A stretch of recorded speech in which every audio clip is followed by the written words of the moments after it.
Managing learning and discipline जो है वो इफेक्टिवली इंश्योर हो सकता है अगर जो हम अपनी एक्टिविटीज हैं उनकी सीक्वेंसिंग जो है वो प्रॉपर करें। इसका मतलब ये है कि एक्टिविटीज जो हैं वो just for the sake of giving activities नहीं होनी चाहिए, उनका जो है वो लर्निंग से बहुत गहरा ताल्लुक होना चाहिए।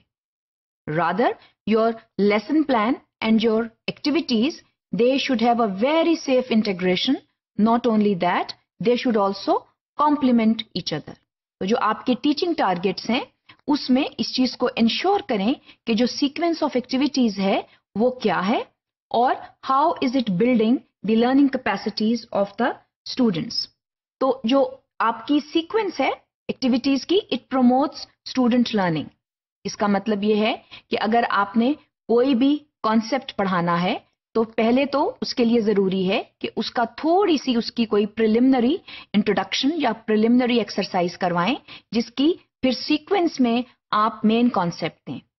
ये बेहद जरूरी है। अगर आप ये नहीं कर रहे हैं तो स्टूडेंट्स जो हैं वो कंफ्यूज हो जाते हैं। So it is very important to give a proper backdrop to what you are about to teach and then to teach those things in a proper sequence. हर जो कॉन्सेप्ट है it should build on the other concept. The sequence of activities should go from less complex to more complex. मिसाल के तौर पे आपने जो है अगर ग्रामर आप पढ़ा रहे हैं और आप जो हैं आपने नाउन और एडजेक्टिव जो हैं जो कि पार्ट्स ऑफ स्पीच हैं आपने वो पढ़ाने हैं, तो इस चीज को इंश्योर करें कि पहले आप नाउन पढ़ाएं और नाउन के बाद आप जो हैं वो एडजेक्टिव पढ़ाएं।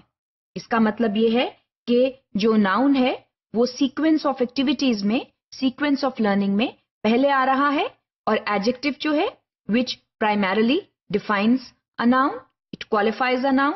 सो उसके लिए एडजेक्टिव को समझने के लिए नाउन का समझना बेहद जरूरी है। तो आप एडजेक्टिव पहले नहीं पढ़ा सकते, पहले आपको नाउन पढ़ाना है।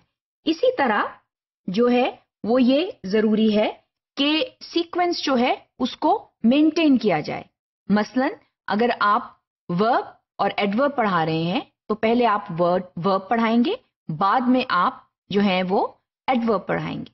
इसी तरह अगर आप मैथ्स के कॉन्सेप्ट्स दे रहे हैं तो इंश्योर करें कि पहले जैसे आप एडिशन पढ़ा रहे हैं और उसके बाद आप मल्टीप्लिकेशन पढ़ा रहे हैं, क्योंकि ये सीक्वेंस ऑफ लर्निंग ऑब्जेक्टिव्स होता है। Learning has a proper sequence, so the activities they also need to have a proper sequence. अगर आप ये नहीं करेंगे उससे teaching and learning जो है that can be severely affected and that can lead to classroom management issues. So जो sequence है it ensures student involvement, क्योंकि students को भी ये मालूम हो जाता है कि जो activities हैं they are being built as one on top of the other. जैसे मैंने आपको अभी नाउन और एडजेक्टिव की मिसाल दी है, वर्ब और एडवर्ब की मिसाल दी है, तो पहले आप नाउन बेस्ड एक्टिविटीज कराएं, फिर आप एडजेक्टिव बेस्ड एक्टिविटीज कराएं और फिर आप कंसोलिडेशन के लिए इन दोनों का इस्तेमाल कर सकते हैं। इसको हम सीक्वेंस कहते हैं। और जब तक एक्टिविटीज जो हैं उनमें एक प्रॉपर प्रोग्रेशन नहीं होगा, उनका प्रॉपर सीक्वेंस नहीं होगा, तो वहां पर teaching and learning can get severely compromised. So इस सिचुएशन से बचने के लिए अगेन प्रॉपर प्लानिंग जरूरी है, प्रायर प्लानिंग जरूरी है।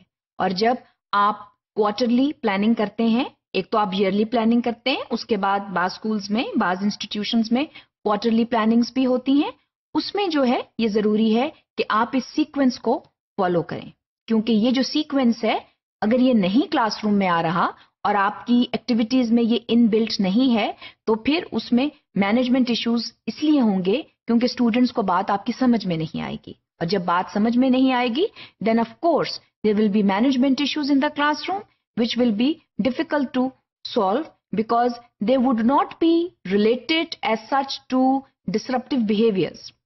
They will emerge as a result of not understanding the learning objectives. So इसलिए kindly ensure that your activities they follow a proper sequence.